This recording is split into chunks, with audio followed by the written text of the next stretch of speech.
Yo tout le monde, c'est Rosie, comment allez-vous? Moi ça va vraiment super bien. Aujourd'hui on se retrouve pour le premier épisode des vidéos sur les plus gros transferts du mercato hivernal.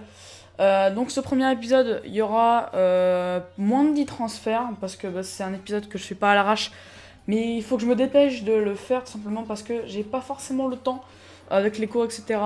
Je fais la vidéo en avance, donc voilà. Écoutez, on se retrouve tout de suite pour le premier transfert de la vidéo. Le premier transfert de la vidéo concerne Riechly. Le premier transfert de la vidéo concerne Riechly Bazouer.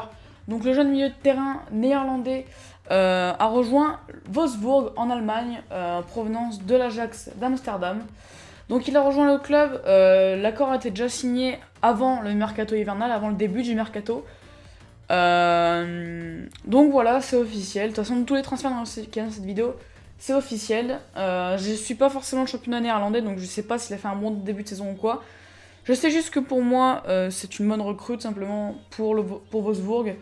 Et un bon choix pour Bazouer, simplement parce qu'il pourra s'améliorer et peut-être évoluer au fil des années. Surtout que Wolfsburg, c'est un bon club en Europe et en Allemagne, et surtout en Allemagne plutôt. Même s'ils sont un peu en difficulté cette année, ils ont perdu l'un de leurs top joueurs, enfin pas forcément de cette saison, mais en tout cas un de leurs top joueurs en général. Je pense que ça reste quand même un très grand club allemand. Donc voilà. Deuxième transfert de cette vidéo, celui qui m'a le plus plu et celui qui m'a fait le plus kiffer, Julian Draxler. Donc le milieu de terrain allemand, 22 ans ou 23 ans, je crois il a, Julian Draxler, a rejoint le Paris Saint-Germain en provenance de Wolfsburg dont je parlais juste avant, pour là 40 millions d'euros, je le sais, vu que j'ai franchement beaucoup suivi ce transfert, parce que je l'attendais déjà cet été, franchement.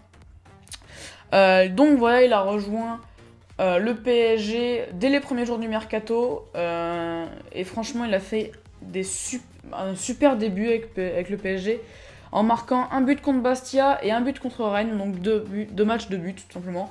Donc pour moi c'est vraiment une super recrue pour le PSG parce qu'il est complet, il peut jouer dans l'axe, il peut jouer sur les ailes, il est bon en passe, il est bon en tir, il est bon en dribble. Il a tout ce joueur, et franchement si Emery fait bien son taf, il y a moyen de l'élever à un niveau mais incroyable. Donc joueur à suivre, moi je vous le dis, ça va être un top joueur plus tard, un grand joueur, c'est déjà un crack pour moi. Donc voilà, joueur à suivre. De toute façon, moi je le suivrai quoi qu'il arrive. Troisième transfert de cette vidéo, le premier transfert chinois, et c'est l'un des plus gros. De toute façon, vu que j'en ai que 3 dans cette vidéo, c'est forcément l'un des plus gros. Oscar, donc le Brésilien, le milieu de terrain, a rejoint le Shanghai SIPG, je crois que c'est ça le nom. Il était à Chelsea, et bon, il jouait pas beaucoup, donc il a franchement bien fait de partir. La somme est simplement astronomique, 70 millions d'euros, je crois, quelque chose comme ça. Le salaire, il doit être à 30 millions, je crois, par an.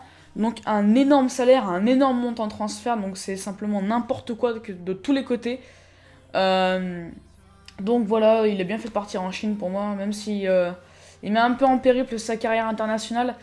Il aura du temps de jeu dans un championnat qui n'est pas forcément très évolué au niveau des joueurs, même s'il y a les clubs de Shanghai qui sont un peu la guéguerre, parce que selon moi, en regardant les effectifs, c'est les deux plus gros clubs chinois. Mais bon, en espérant qu'il rencontre la même popularité qu'il a eu en Angleterre, en Chine, et en lui souhaitant que du bonheur. Quatrième transfert de cette vidéo est le premier du Bayern. C'est Sebastian Rudi, donc le milieu de terrain d'Hoffenheim. Il est capitaine, Hoffenheim, il est capitaine. Et il a signé, alors je l'ai vu sur Twitter, sur le Twitter du Bayern Munich tout simplement. Il a signé un contrat de 2 ou 3 ans avec le Bayern Munich. Par contre, il finit sa saison avec Hoffenheim, donc il a signé là pendant ce mercato, mais il arrivera en juin. Donc, je l'ai mis dans la vidéo donc, des mercato hivernales parce qu'il a signé maintenant. Le transfert se fait maintenant, mais en fait, c'est comme un peu comme ils ont fait avec le Celso, le PSG. C'est comme une forme de prêt à peu près. Donc, j'ai plus la somme exacte, je saurais pas vous la retrouver. Mais pour moi, c'est une bonne recrue pour le Bayern, même si le milieu de terrain est très complet en général, que ce soit en titulaire ou en remplaçant. Rudy peut vraiment apporter quelque chose de bien en équipe, en sachant qu'il est très bon à Offenheim, même si à Offenheim il est titulaire. Ancelotti l'a pas réclamé pour rien, je pense, et je pense d'ailleurs qu'il a une petite idée derrière la tête, et que ça va faire quelque chose de très très fort. Cinquième transfert de la vidéo, le deuxième et dernier qui se déroule dans le championnat de France, simplement avec mon rival, mon némésis comme on dit, l'Olympique de Marseille, qui a recruté son premier joueur. C'est un Français, le milieu de terrain français, Morgan Sanson. Il a 23 ans, il me semble, quelque chose comme ça. Donc le montant du transfert s'élève à 19 millions d'euros plus 3 millions bonus. Donc une belle somme pour Montpellier qui récupère pas mal d'argent sur l'une de leurs pépites. Pour moi c'est un bon transfert pour l'OM, même si je suis pas forcément très fan de l'OM, c'est un bon transfert pour eux. Parce que Sanson, je l'ai vu un petit peu jouer, j'ai vu que je suis forcément en Ligue 1, vu que c'est le championnat où le club que je supporte simplement joue. Donc je le suis. Il est complet aussi, il est bon en passe, moins bon en tir, mais il est technique. Franchement, un bon milieu de terrain, ça peut être un futur très bon milieu de terrain. Donc un joueur à suivre, en espérant qu'il rencontre beaucoup de succès à Marseille. Le premier international français de la vidéo, et de toute façon c'est le seul. Donc vous l'avez vu certainement dans les médias, vous n'avez pas pu le rater logiquement si vous suivez un petit peu le foot. L'international français et milieu de terrain Morgan Schneiderlin a quitté Manchester United, c'est dommage pour lui. Mais j'ai envie de vous dire, quand on ne joue pas, il n'y a pas 4000 solutions, soit tu joues pas, soit tu pars.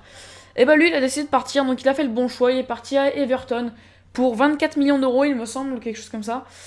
Bonne somme, donc simplement bon choix pour Schneiderlin, bonne affaire pour Manchester United, vu que Schneiderlin ne jouait pas, il coûtait de l'argent. Ça leur a permis de faire des économies, et en plus de gagner de l'argent, donc c'est tout bénéf pour eux. Pour moi, Schneiderlin a bien fait de partir de Manchester United parce qu'il ne jouait plus. Et Everton peut vraiment lui redonner un second souffle. Il peut vraiment retrouver le niveau qu'il avait à Southampton avant de rejoindre United l'année dernière, au mercato estival de l'année dernière.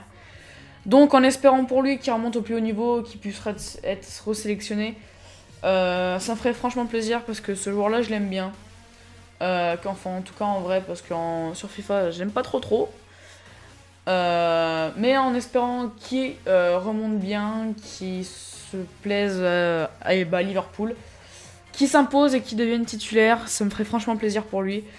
Donc voilà, dernier transfert allemand de la vidéo, et pas des moindres, pour moi c'est le plus gros, avec Niklas Schüle, le crack allemand, l'un des cracks allemands en tout cas, le défenseur central de 21 ans, a lui aussi signé au Bayern Munich en provenance d'Offenheim.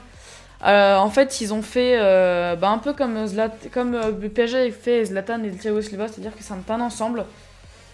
Donc, Sebastian Rudy et Niklas Schüle ont signé tout simplement au Bayern.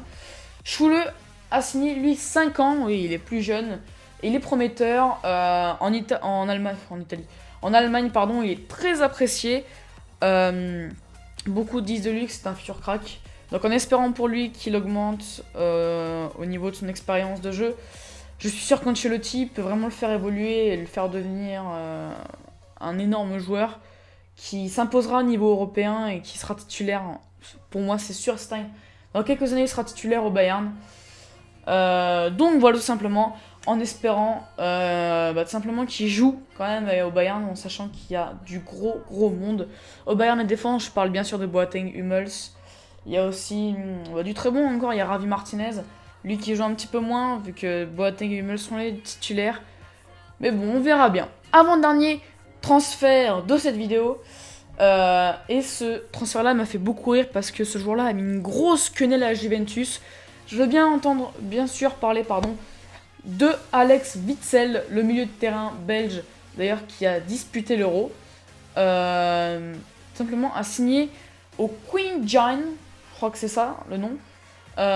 Donc pour un montant d'environ 18 millions d'euros. Et avec un salaire annuel de 20 millions d'euros, donc franchement une très belle somme. Pour moi, il aurait franchement pas dû partir en Chine. Il fait une grosse erreur parce qu'il met en risque sa carrière internationale et sa carrière, tout simplement parce que il avait l'occasion de partir à la Juventus Turin, mais il a préféré partir en Chine, sans doute pour l'argent. Donc je respecte ce choix-là, même si je pense qu'il aurait pas dû. Mais bon, après, on n'est pas dans sa tête, il fait ce qu'il veut. Donc voilà. Et enfin, le dernier transfert de la vidéo, le plus gros, celui qui m'a le plus étonné, Carlos Tevez. Carlos Tevez qui est parti de Boca Juniors, ça m'a beaucoup étonné. Lui qui disait qu'il voulait finir sa carrière en Argentine, dans son club formateur. Il est finalement parti dans un club en Chine. Pour l'argent. De toute façon, il n'y a pas d'autre chose à dire, c'est pour l'argent. Il est parti pour un montant de 18 millions d'euros, ce qui n'est pas excessif non plus pour Carlos Tevez, mais un salaire annuel de 40 millions d'euros, ce qui est simplement astronomique. Pour vous dire, c'est le plus gros salaire mondial actuellement. Donc, j'ai envie de vous dire, une très grosse affaire pour Boca Juniors, parce qu'ils ont gagné de l'argent, et une grosse affaire aussi pour Tevez. Simplement parce que 40 millions d'euros par an, les amis, c'est incroyable. C'est juste incroyable. Donc voilà, j'espère que cette vidéo vous a plu. N'oubliez pas, si vous l'avez aimé, de partager, liker et commenter. Moi, en tout cas, j'ai pris beaucoup de plaisir à la faire. Vous avez vu que j'ai changé un peu le style des miniatures. Dites-moi si ça vous plaît. Si ça vous plaît vraiment, j'essaierai peut-être un de ces quatre de vous faire un petit tuto, mais je vous promets rien. Moi, je vous laisse. Je vous fais de gros bisous. N'oubliez pas de partager, liker, commenter comme d'habitude, etc. Pour m'aider à développer mon contenu et essayer de développer un petit peu ma communauté. Moi, je vous laisse. Prenez soin de vous. La baisse. Ciao, ciao. I'm just going with the gut, never had a doubt, felt like this is just a must. Put me in perspective, I'm the deepest in the cut. Everybody tuning in, but this is just for us now. We know I ain't ballin' yet, hoes wanna holler, oh no, I don't call them back.